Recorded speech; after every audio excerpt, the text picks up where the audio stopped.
Welcome to Epic Conquerors. Your host, Dr. Judy Bauer and Chad Smanjak. You are epic. Everything is possible in Christ. The battle is real. The victory is assured.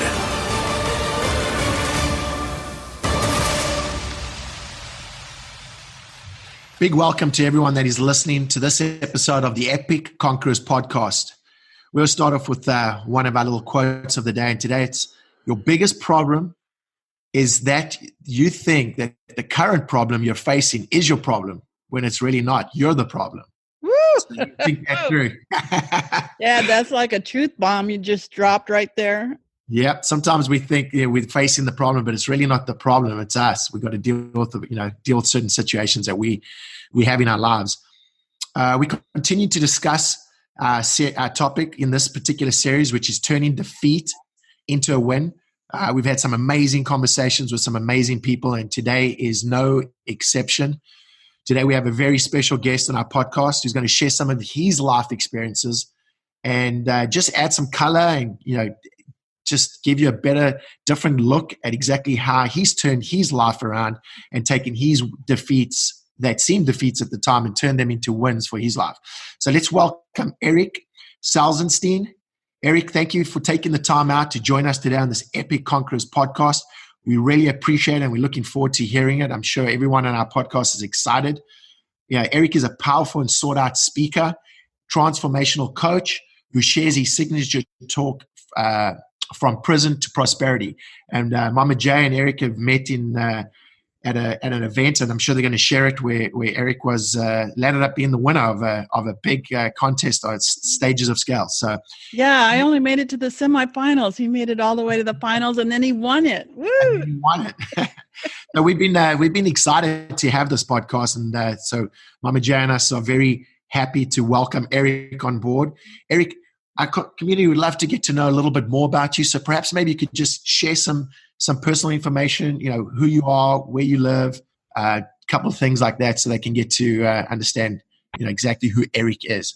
Yeah, absolutely. Thanks so much for having me. The title itself, Epic Conquerors, I think that was one of the winning things. I mean, I said, I want to be an epic conqueror, so I need to get on this show. That's a strong title. So very happy to be here with you too. And all the listeners out there. And my name is Eric Salzenstein. I'm 29 years old. I live in Orlando, Florida. I was born in Maine, so completely. Ooh, that's a big difference there, brother. Yeah, fun fact. And I moved from Maine to Orlando when I was a baby, so I don't know anything about it. I definitely want to get back out there during summertime or springtime, but not the winter or the summer. Oh. Yeah.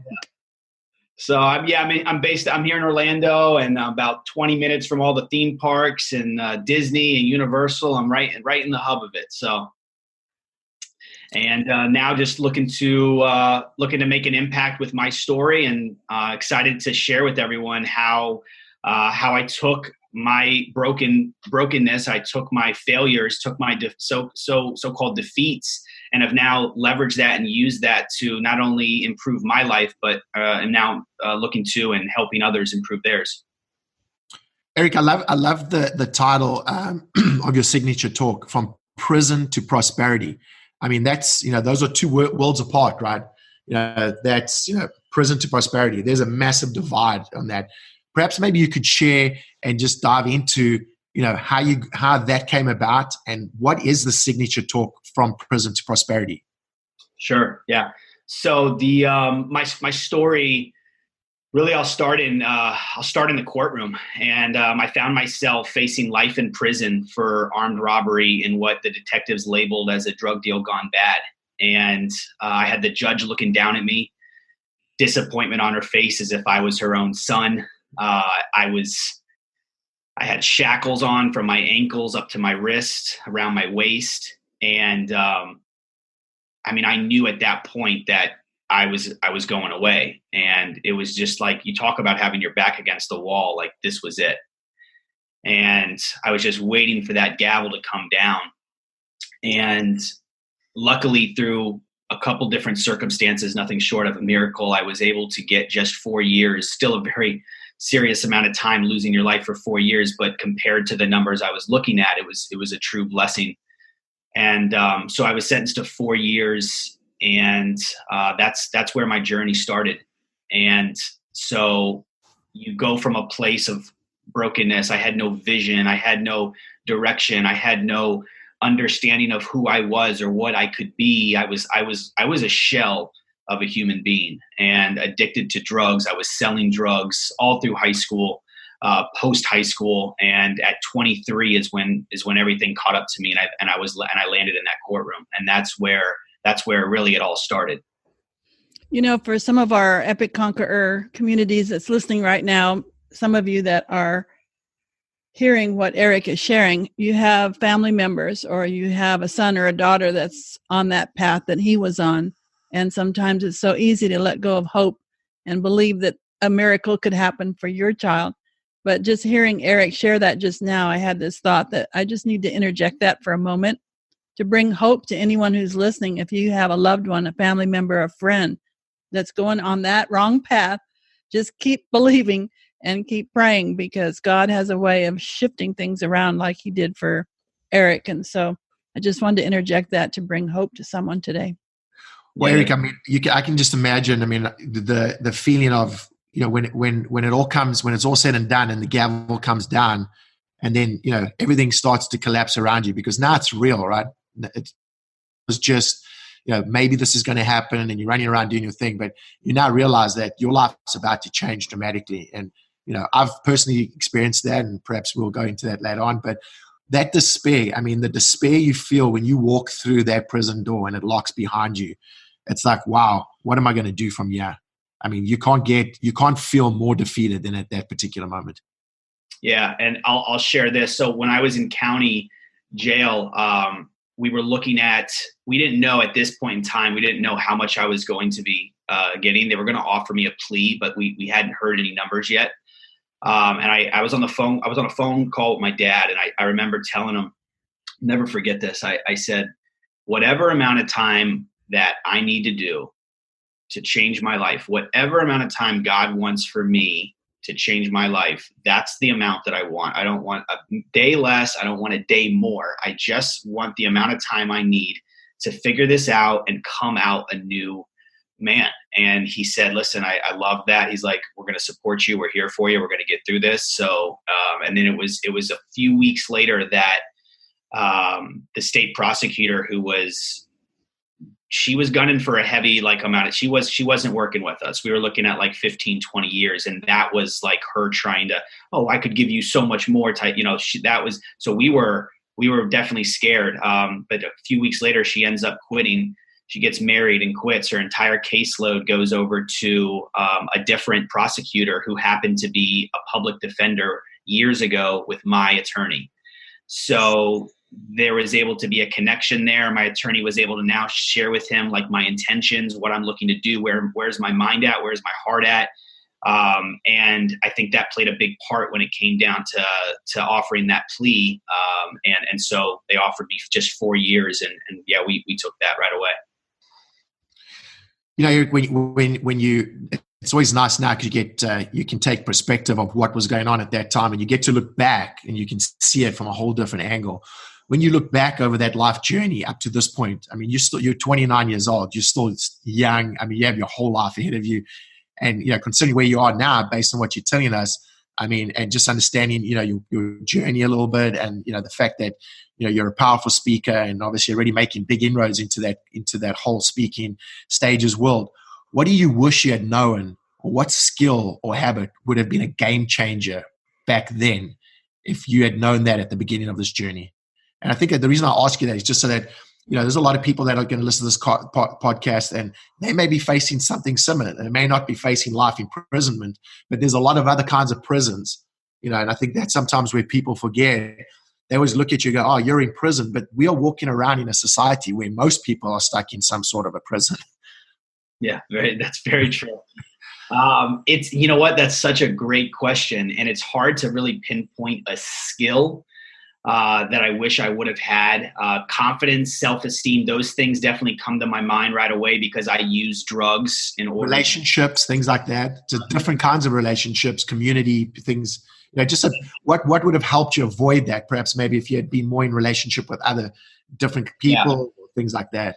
You hit it right there. So I can't say it's a skill. Well, networking and communication is a skill. So we can, those would be the two things I'd say, but here's what I wish what I would have done or would have taken place is if I would have had the courage to reach out to somebody. And my brother, as I've shared with you and we'll share with the audience here, played a big part in my life. But if I would have had the courage to reach out to even him or someone else when I was lost, and it's as simple as taking action. I mean, going on Facebook or Instagram, social media is such an awesome outlet if you use the right way.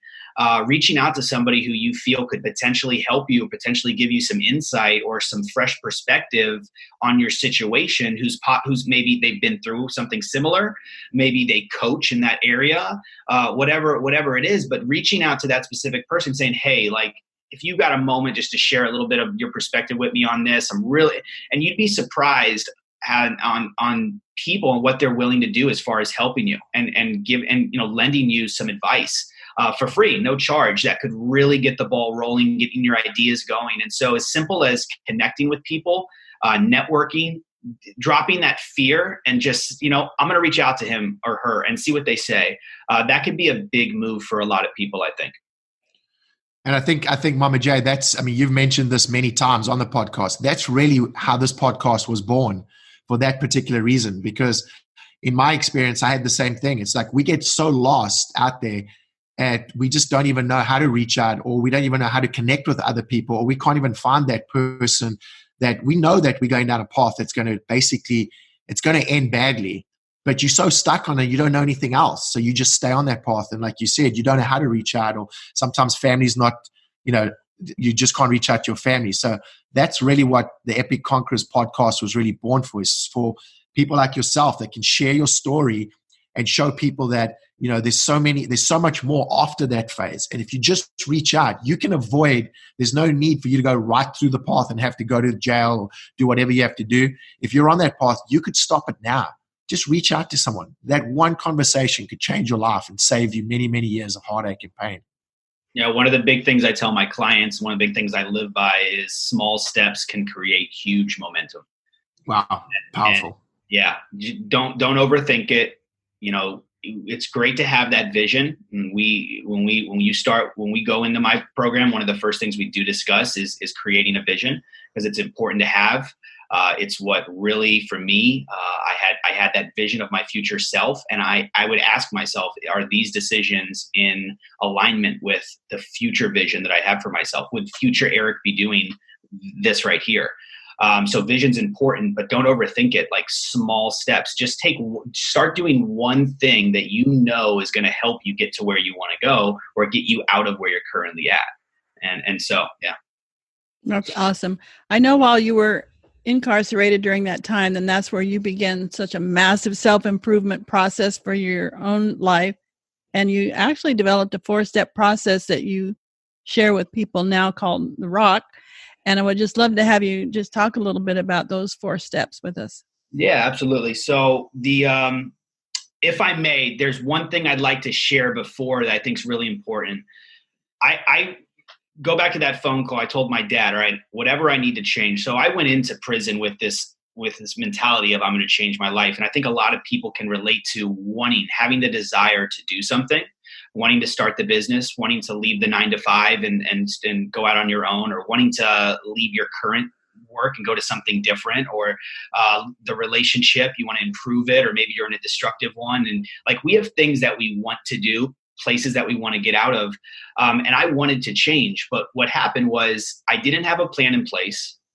I didn't know what I was doing. And so when I first got to prison, I basically went back to what I knew and went back to what was comfortable. I went back to the same behavior I was doing on the streets.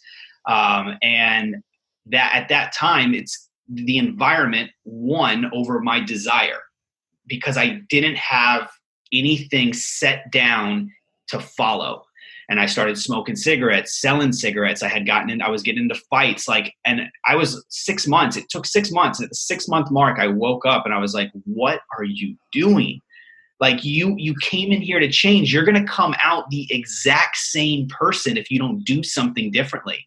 And so a big thing right here, and this is a big message, is that it's going back to similar to what we just talked about, asking for help. You have to ask for help. And then at that point, now you can have someone that's going to hold you accountable, because you make these promises, you say these are the things that you want to do, but you have to have accountability. Someone's got to hold you accountable to that. And then not just the accountability, but the plan. And so I reached out to my brother who, and I could share this again with the listeners. We have quite an interesting story ourselves. But I reached out to my brother. He's very successful, and he's a high-performance coach, Stanford graduate, was a top 100 in the world professional tennis player. And I said, Jeff, I need your help. I said, I have no idea what I'm doing. And he's like, all right, I'm going to send you 2 books. Read these 2 books, and then we're going to do a coaching call a week from this point on. And so we did. And from that point, I was lit on fire with I was exposed to a new world at this point. And now I had a plan to follow, and I relentlessly pursued personal growth and personal development for the next 3.5 years. And so that's where we really started picking up the steam. Yeah. And I think that's such an important point right there, is we have to, on purpose, begin to seek with persistency and with determination to go for it, because otherwise life just takes over and we go to default mode. But if we're going to make changes, we have to really pivot and go after it with all of our heart in order to see a transformation take place. Yeah. Yeah. And so for me, it was going to any and everything that I thought was going to promote anything positive in my life. So I was constantly going down to the chapel, going to different services. I was in the education at one point. I was helping other guys get their GEDs. I was in the English section helping them with that. We do rec, you get yard rec time 1 to 2 times a day. And anytime that gate opened, and if I had an option to go outside, I was out there under the sun, sweating, working out. Physical fitness is a huge component, I think, to overall happiness and confidence and just drive, willpower and everything. So physically, always working out, meditation early in the morning and at night. I was averaging a book a week. And so this was the foundation. Like all this right here was the foundation. And then about 2.5 years in, I was presented an option to go to what was called Gavel Club. And Gavel Club is an offshoot of Toastmasters International. And so this is an organization that teaches you how to speak from stage and kind of like the starting points of becoming a public speaker or giving presentations or whatnot. And so this goes to, there's a good message here is if you have an option to try something that's new that you go think for it. Woo. Like live, right? Yes. Live.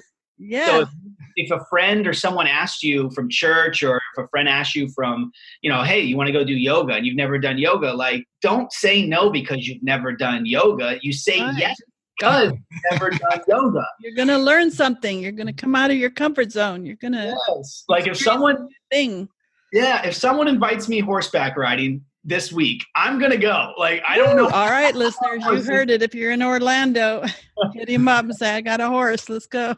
You got to be willing to try new things. And so for me, I've never, go ahead. That's why I jumped out of an airplane on my 70th birthday a couple years ago. Did you really? Yeah. Yeah. No 70th way. birthday. And we got it on video to prove it. Yeah. Oh, wow. That's amazing. How was that? How was that experience? That was awesome. I loved it so much. It was fantastic. Chad and I are going to do it here pretty soon, one of these days again. Oh, big applause to both of you. Yeah. I think I said horseback riding and not jumping out of an airplane. You would have took me up on that. Oh, man.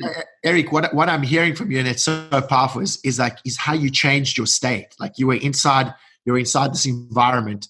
And again, this podcast is not probably the platform, but I've been in that environment, and it's a whole different thing. I mean, everything about that environment's negative, and it's all, the tension, and it's like you can just come in with a knife. But you chose to go in a different direction. You chose to reach out, help people, take up your studies, read, develop yourself. And I think sometimes that's the problem, is people don't understand They don't understand how to change their state. They get stuck in that muck. It's kind of like a hamster wheel in life. We just get on this hamster wheel and we just keep going round and round and round. But somewhere you have to make a decision like you did that one day and wake up and say, hey, I need to change the trajectory of my life and take the steps to do it. Yeah, and we can relate that. I mean, you go to your job. For everyone that works a 9 to 5, you go into the workplace and you'll ask 5 people how they're doing, and 3 of them are going to say something like, "Well, it's another day," or "Well, I'm here," and their attitudes are really low. I mean, they'll bring you down. Hamster wheel attitude. There you go. And so the thing is there's a challenge is you can't let your environment, or you can't let someone else's state affect yours. You have to stay strong in what it is that you're doing and who you are. And you have to lead your life every day with the intention to spread that to other people, not allowing other people to affect yours. Dump their manure on you. Yeah. There you go. That's right. And so, yeah, Chad, you made a great point, because although I was doing what I was doing and really tapping into something great at this point, I was still in prison. And there was times I still had to fight to protect myself and my safety. And someone would try to, challenge me to get my food or do something disrespectful. And at that point, that this action is wrong. This action is not the life that, like, go back to my future self, the future self would do. But it was something that I had to do at that specific time based on my environment. But again, it's staying true to my path. And eventually what took place was these guys would come up to me and they said, "Man, you're operating to a different beat. Like, you're doing, like, what are you on, man? You're on some different stuff."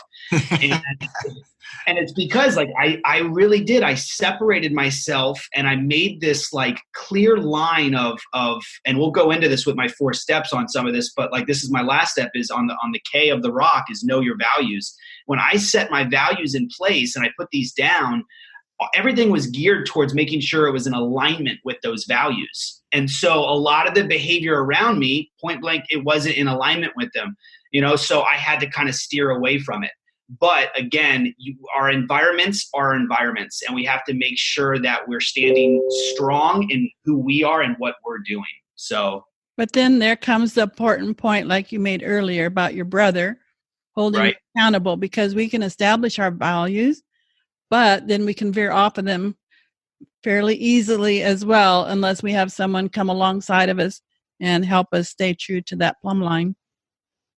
Yeah, Jeff played such a huge role in getting everything going. And that's why I think it's so important that we have a coach. I feel like everyone needs a coach because there's just so many, the outside eyes, the outside perspective, the accountability, the game plan, the marching orders, everything. I just think it's vital that we have coaches in our lives.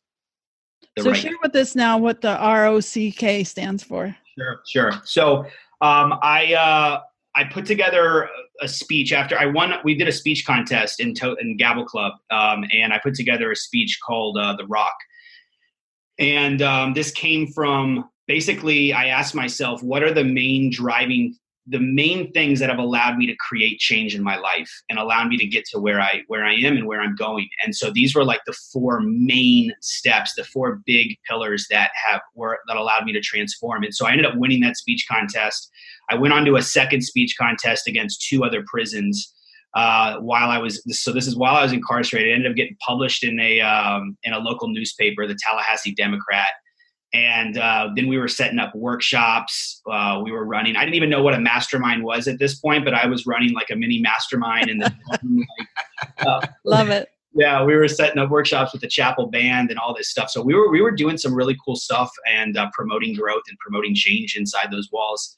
And so the Rock was developed, and basically it's a compounding effect. So for the first thing is raise your standards. So the whole point of the Rock is to give you the rock solid foundation that you need to build on. And you can basically take this and plug it in any area of your life. So you can plug it into your relationships. You can plug it into your parenting. You can plug it into your work life. You can plug it into your health, fitness. But you want to raise your standards right off the bat. And you want to see that you are able, or at least create the vision of where you want to go. You don't have to know how you're going to get there, but where is it that you want to go? raise your standards and believe that you can achieve more in your life. And that may be scary. You may not know how you're going to do that, but just go with it, believe it, and put that down on paper. So write out your new vision for your life, whether it's a year, 3 years, 5 years from now, and write that out. And one of the big factors with this as well is when you raise your standards, you have to decide and pinpoint what's holding you back. So what you're no longer going to tolerate in your life. That's a big one. So part of raising your standards is you've said, okay, I've raised my standards. These behavior patterns right here are not acceptable. These behavior patterns are not going to get me to that vision. So these behavior patterns, I have to get rid of these. I can no longer tolerate these in my life. That's good. Yeah. So that's the first one. And then what happens is once you raise your standards, it's unfortunate, but we're going to get hit with waves. We're going to get, the enemy is going to hit us, whatever happened, we're going to get hit with resistance. Yep. It's not a matter of if, it's a matter of when. And so every moment, let me just be real. Yeah. So the O is basically the O is preparing you for that, and it's owning your thoughts. You have to, and then I know this goes a little bit of the woo-wah, but you have to step into your thinking and your thought patterns, your subconscious, and tap into that. And you really need to step into a positive, embracing, abundance mindset. And when you do that, you're now, like those guys told me, you're operating to a different beat. Yep. You're no longer the same person. And when I started with this and I started to really hone in on this, I realized I was naturally I was happier. My days were they were better. Because I made the decision, I am going to walk with a positive mindset. I'm going to own my thoughts. And when these negative thoughts come, I'm going to completely disregard them. I'm going to transition over to abundance. I'm going to transition over to gratitude and positivity. And that's where I'm going to live, in that space. Yeah, I use that example a lot, and I like to share it a lot because we need to be reminded of things a lot. And that's the difference between a thermostat and a thermometer, because if we set ourselves like a thermostat, no matter what's going on, hot or cold, we stay steady. But a thermometer, we just go with the flow, whatever is going on. So if somebody else is hot, we get hot. Yeah. And if they're cold, we go cold. Yeah. But if we set ourselves like a thermostat, that's very similar to what you're saying, is decide what kind of person are you going to be, and then set yourself there. Yeah. This is who I'm going to be. Yeah. I love that. And to all who's listening, if you feel for any reason that you can't be positive, or if you feel like your friends or family is going to look at you differently because now you've taken a different approach, please know that they will get used to it. Please. Yes, and you might rub off on them, and that would be please know that you changing to happy-go-lucky is great. It's not a bad thing. The world is not going to stop. In fact, people are going to like you, and you're drawn to you like a magnet. Yeah. Yes. So I know it can be difficult because I was not this person when I was going through this, but to me it was this, I needed to do this, is what I felt like. This was a part of the puzzle. So I said, all right, I'm just going to try it. And again, going back, small steps, affirmations, gratitude lists, small steps. But those very things built it up to where now I don't think about it. This is who I am. And it's, it's great. So yeah, once you make new habit patterns, and that's how it becomes who you are then. But you have to start with that repetition to keep on keeping on until it becomes who you're going to be. Yeah. And it's perfect. You said, we'll segue here, because you said you got repetition, keep on keeping on. So the C in this rock, imagine yourself going up the hill. You've raised your standards. You've got a vision for yourself. You've taken away some different things that have been holding you back. You've been owning your thoughts. And so now you've been thinking better, and you're walking up this hill, and you've gotten rid of some of your limiting beliefs. You're attacking some of those fears that you have, and just this negative mindset. And you're going up this hill, but all of a sudden, just like with the resistance, it's going to happen. All of a sudden, your ankle kind of moves, or you hit a rock, or you come across something where you got the blister, some uncomfort or some discomfort is happening. So at this point, it is so incredibly important that you stay consistent in your efforts. And this right here, if any of you guys out there, at my Epic Conquerors out there, if you are lacking motivation, And if you think that you need motivation to get through your day, to get through your weeks, to get through your months, I'm here to tell you what's really going to win is not being motivated. It's systems, it's routines, it's habits. That is going to win over the motivation. So when you do hit that snag, when you're going up that hill, you get the blister, when you roll your ankle, whatever the case is, you got to have a plan in place. You got to have that system or routine. Well, what's next? And you have to stay consistent in what it is that you're trying to accomplish. Consistency wins all. My dad always used to call it consecutives. He was a professional boxer, so he was also very athletic and into discipline and so on and so forth. So he had his consecutives, and he had like over 10 years that he'd never missed doing a particular thing that he had established, an exercise routine. And one day, because he had something happen, I forget what, medical something or other, he had to go to the hospital, and he had to miss his consecutives and start all over. Wow. It's like, but 10 years without a miss. But the point is that it goes to that consistency. What you set your system, and then you just do it regardless.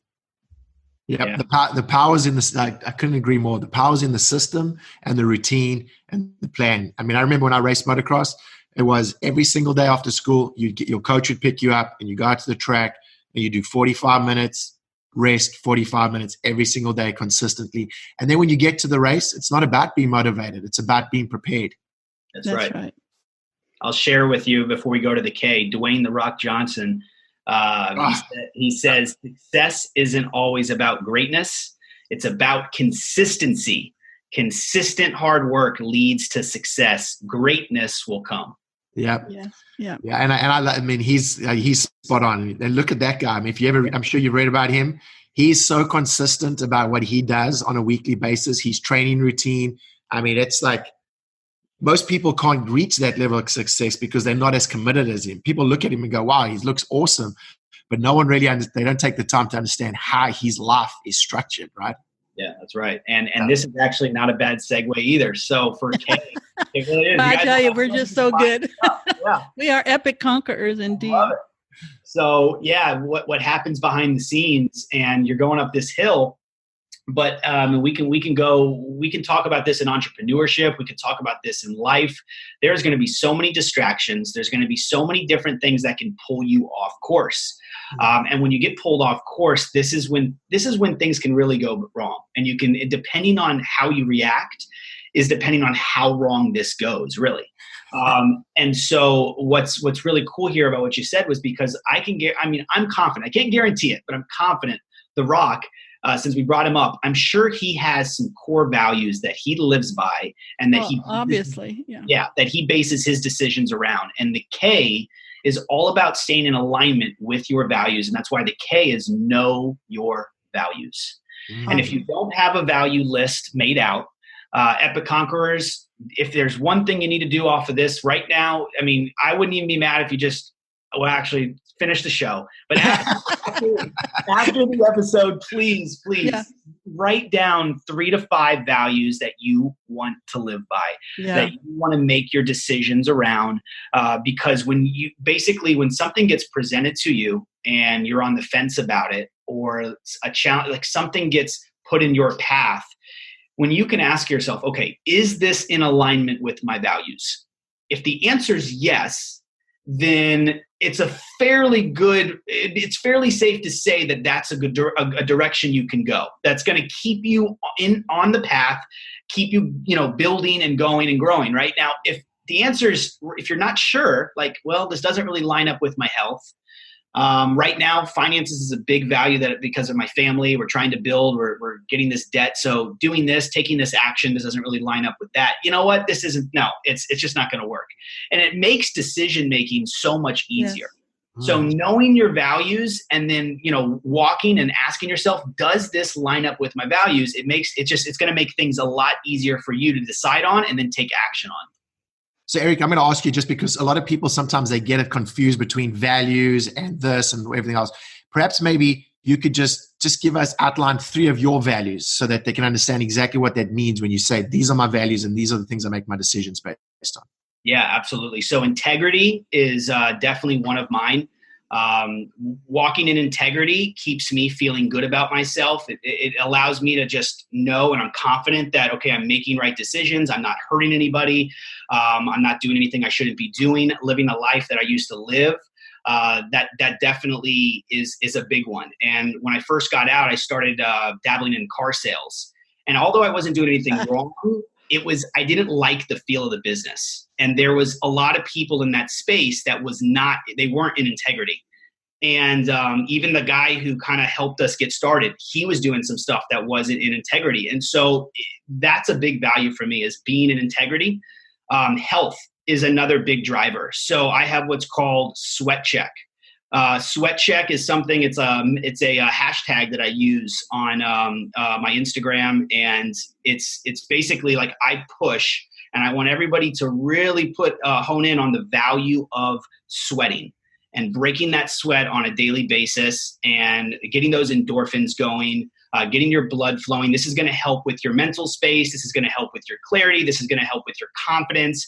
And so health for me is a big driving factor for sure. Definitely breaking that sweat. So I hope that helped. That helps for sure. And it's so funny you say that, because for me, like I like to do hot yoga. Yeah. I tell you what, I did hot yoga with a friend of mine yesterday, a South African friend of mine. And I've been trying to get him to come there all the time. And he came there. And I mean, I call it the torture chamber, because you go through that phase where, and I sweat a lot. I mean, you're just dripping, and you start staring at that door, that fight or flight. And you're like, I got to get out of here. And he was looking at that door and looking at me, and he made it through the class. And when we walked out and he got fresh air, he's like, man, that's the most amazing experience I've ever had. Yeah. So, you know, I remember my first time going. I'm pretty sure I was looking at that door, like it was. Yeah. But no, you're right though. It's and that's a blast right there. So I'm with you. Yeah, great. That's awesome. Oh, that's awesome. Well, this has been an amazing time to have this with you, Eric. We appreciate so much you coming on to the podcast, and in our show notes, we'll have all your details listed there. So whoever listens to the Epic Conquerors podcast will be able to find you there and get in touch with you, and not only for a speaking engagement, but possibly for a coaching prospect as well. Because, you know, like you said, we all need people that's in our corner, that's rooting for us and cheering us on, but also holding our feet to the fire, and somebody that believes in us. And that's what your brother Jeff has done for you as well. And that's a testament to him. Hats off to a brother that will do that for another brother with the same mother. Same dad, same father. We've got that. Yeah, I should have. Yeah, he's from my dad's first marriage. So same father. Okay. Different mother, but same father. Okay. Well, that works well. Yeah. Anyway, that's really awesome. I mean, that was such a great conversation. I mean, we could literally take this on for hours and hours, but you know, it's inspirational, obviously, to hear your story, Eric, and just to see. I mean, I can just listen to you and the energy that you bring, and just, you know, the excitement, and you can see how much you just thrive around life. And, you know, I just want to finish off by telling people, you know, like you were saying there, it's in the moments of decision. It's in those moments of your decision, those little decisions that you make, that your destiny is shaped. Just those. So make sure when you make those decisions, have them, like Eric was saying, run those and filter them through your values, because one little decision can change your life forever. Yeah, for the good or the bad. Yeah, for the good or the bad. Correct. Yeah. It's been awesome. This was great, and happy to connect with everybody. Wishing everybody the absolute best, and definitely anybody want to follow, reach out to me. You can find me on Instagram at my last name. I know everything's going to be in the notes, but Salzenstein, Salzen. I'll go and spell it, Stein. Do it. All right. Yeah. Awesome. Well, thanks again, Eric. And for all of our Epic Conqueror community, we so appreciate you listening and subscribing and sharing with your friends this podcast and all the other episodes that we drop every Monday and Friday, because our goal is to help everyone have that voice that can speak to them and help move the needle in their life to become a conqueror and overcome the obstacles that are in their way. So we just want to say thanks again, Eric, and appreciate it so much.